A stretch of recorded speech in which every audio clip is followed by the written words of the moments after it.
জেলায় জেলায় সংকট সমস্যা, তা থেকে উত্তরণের চ্যালেঞ্জ আর সম্ভাবনার কথা তুলে ধরতে চলছে ডিবিসি এক্সপ্রেস। বিশেষ এই আয়োজনে মতামত থাকছে তৃণমূল থেকে শুরু করে নীতি নির্ধারকদের। ডিবিসি এক্সপ্রেস আজ সারাদিন আছে ঢাকা জেলায়। ডিবিসি নিউজের বিশেষ আয়োজন ডিবিসি এক্সপ্রেস আজ সারাদিন আছে ঢাকা জেলার এই দোহার উপজেলায়। এখানে মূলত আমি যে জায়গাতে দাঁড়িয়ে আছি যেটা হচ্ছে জয়পাড়া বাজার, সেটা 200 বছরের ঐতিহ্য বা 200 বছর পুরনো একটি বাজার বলা যায়। এই বাজারকে কেন্দ্র করে আসলে বাণিজ্যিকভাবে পিছিয়ে যাচ্ছে দিনের পর দিন এই দোহার উপজেলা। তো সেক্ষেত্রে বলা যেতে পারে যে আমার সঙ্গে এই মুহূর্তে যুক্ত আছেন এখানকার বাজারে যারা ব্যবসা প্রতিষ্ঠান রয়েছে বা ব্যবসা করছেন, কৃষক থেকে শুরু করে প্রত্যেকেই তাদের মুখ থেকে আমরা জানবো তাদের দুর্ভোগ সমস্যার কথা।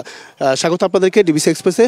শুরুতে একটু জানতে চাই যে এই যে এখানে একটি তোহা বাজার বা খোলা বাজার নামে পরিচিত এই বাজারটি আপনাদের কাছে কি এই এখন দেখছি যে এটা অর্থের বিনিময়ে এটা বরাদ্দ দেওয়া হয়েছে, সেটা আসলে কতটা যুক্তি বা কৃষক বা যারা শস্য নিয়ে আসছেন এই খোলা জায়গা রাখার জন্য উন্মুক্ত করে দেওয়ার জন্য, সেটা না করে এখন অর্থের বিনিময়ে সেই দোকান বরাদ্দ দেওয়া হচ্ছে, সেটা আসলে কতটা যন্ত্রণাদায়ক এবং কি বন্ধ থাকার কারণে কতটা বিপজ্জনক অবস্থায় আছি আমরা। তার কারণে এই যে খোলামেলা থাকলে হাওয়া বাতাসও পায় না, কৃষকের জন্য অসুবিধা, ব্যবসায়ীদের জন্য অসুবিধা, এখানে মেলা অসুবিধাই আছি আমরা। মানে যে জায়গাটা মানে বরাদ্দ দেওয়া ছিল খোলামেলা থাকবে, এই খোলামেলা থাকে না।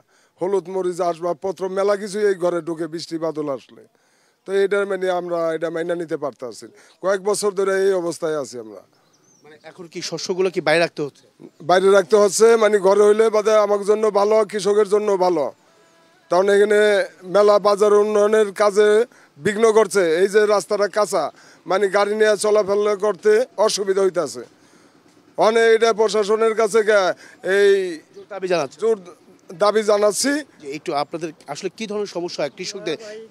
আমরা এই বয়সে দেখছি এই জায়গাটা খোলামেলা ছিল, যখন তখন এই কৃষক অনেক একটা সুবিধার মধ্যে ছিল। এখন দেখা গেছে এগুলি এই কারা কি করছে ওটা জানি না, কিন্তু বন্ধ রাখছে। এগুলি অন্য শুনি ভাড়া দিছে, কিন্তু এগুলি অযৌক্তিক। আর খোলামেলা হইলে এটা কৃষকের জন্য, আমাকে ব্যবসায়ীদের জন্য। এখন কি বন্ধ হয়ে থাকার কারণে কি শস্যগুলো ধানগুলো কি বাইরে রাখতে হচ্ছে? হ্যাঁ, এগুলি ক্ষতি হইতেছে। যারা ব্যবসায়ী বাইরে মাল ঠাল রাখি, আমাকে ক্ষতি হইতে আছে। জি জি, একটু বলবেন যে আসলে কি ধরনের সমস্যা হচ্ছে এই বন্ধ থাকার কারণে? আপনার শস্যগুলো তো বাইরে রাখতে হচ্ছে। হ্যাঁ, বাইরে রয়েছে। আর এই যে খোলা মার্কেট আসলো, আমরা ওই সময় খুব ভালোভাবে চলছি। যেন এগুলি আটকাই দিছে, তেন আমরা চলতে পারি না। আমাকে মাল ঠাল নিয়ে খুব অসুবিধা হয়। এই অসুবিধার মধ্যে আমরা মেঘও ভিজে আমার মাল ঠাল নষ্ট হয়ে যায়। তাহলে এইটা আমরা খোলামেলা চাই সরকারের কাছে। এটা আমরা আপনাদের কি মনে হয় যে কি করার প্রয়োজন আসলে? অবশ্যই মার্কেটে এই সব দোকানপাট সব খোলা থাকলে সবারই সুবিধা হয়, মাল টাল থুইতে পারে। নতুন নতুন ব্যবসায়ীরা মাল নিয়ে বেচতে হয়, বৃষ্টি বাদলের দিন এগুলি সব আটকানো হয়। এটা খুবই সমস্যা আমাদের জয়পাড়া বাজারের জন্য। এই যে ধানগুলো যে নিয়ে আসছে রাখার কোনো জায়গা নাই। ধানগুলি নিয়ে অনেক সময় বৃষ্টিতে তারা দৌড়াদৌড়ি করে ভিজা যায়, কত সমস্যা। এই যে বাইরে যেমন ধান থয়ে দিতেছে, এই ঘরগুলি খোলা থাকলে ঘরের ভিতরে এগুলি রাখতে পারে, জিনিসগুলি সবার জন্য সুবিধা হয় আর কি।